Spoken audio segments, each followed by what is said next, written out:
Nakapag-check-in na tayo. Hanap tayo ng food na kakainan dahil di pa ako nag-almusal. Di pa rin ako nag-lunch.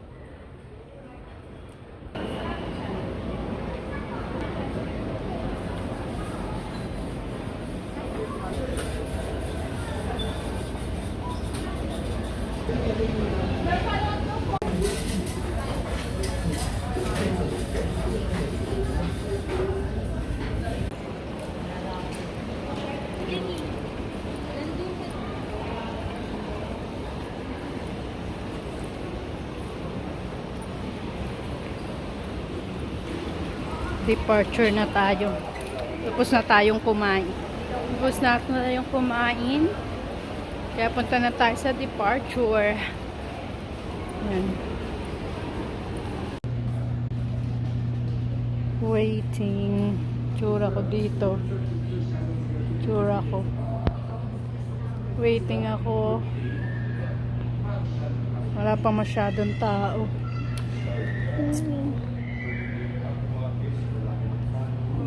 4 pa ang boarding. Alas 4 pang boarding. Alas 2 pa lang ata ngayon. Maaga pa. Maaga ko nag-check-in. Wala pang tao. Doon ako sa may kabila. Gate 104. Doon. I'm still waiting. Ayan. 5 pa yung flight namin pa Kaohsiung. So waiting pa ako dito. Nag-change ako ng aking lugar kanina. Nandun ako kanina kasi pinakita ko yung eroplano sa pamangkin ko. Kasi dito wala dito. Nandun meron. So yan. Waiting while kape. So mula kanina pang 5 ng morning ako gising hanggang ngayon. Maaga akong nagising tapos late na akong natulog kagabi kasi wala kaming kuryente sa bahay. Sa kubo ako natulog. Iba-iba yung itsura ng tulog namin kagabi dahil wala kaming kuryente. Late na ako natulog. Tapos maaga pa ako nagising. Yun, waiting pa rin.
Boarding.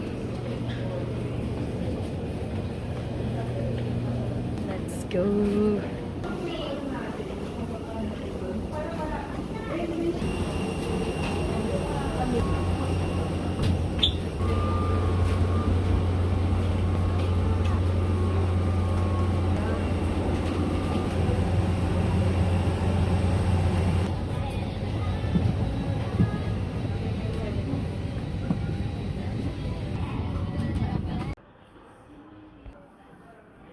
Welcome to Kaohsiung.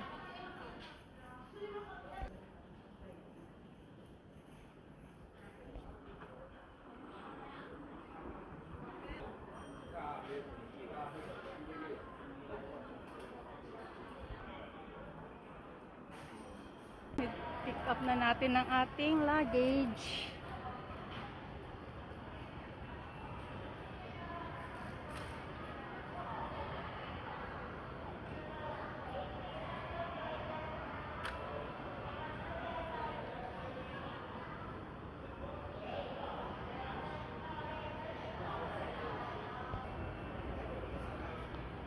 So wala pa yung sundo kong dalawa.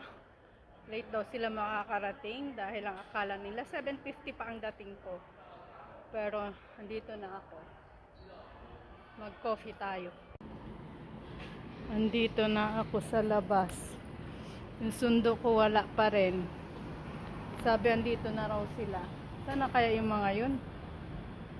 Dito na ako sa labas. Saan sila? Ito ang labas ng Kaohsiung Airport.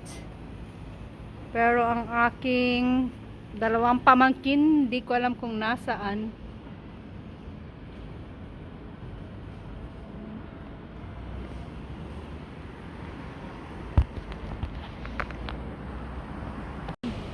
Medyo mainit din ng weather dito. Mainit. Pero hindi kasing init ng Pilipinas. Pero ang sundo ko wala pa rin. Dito na raw sila. Saan na sila?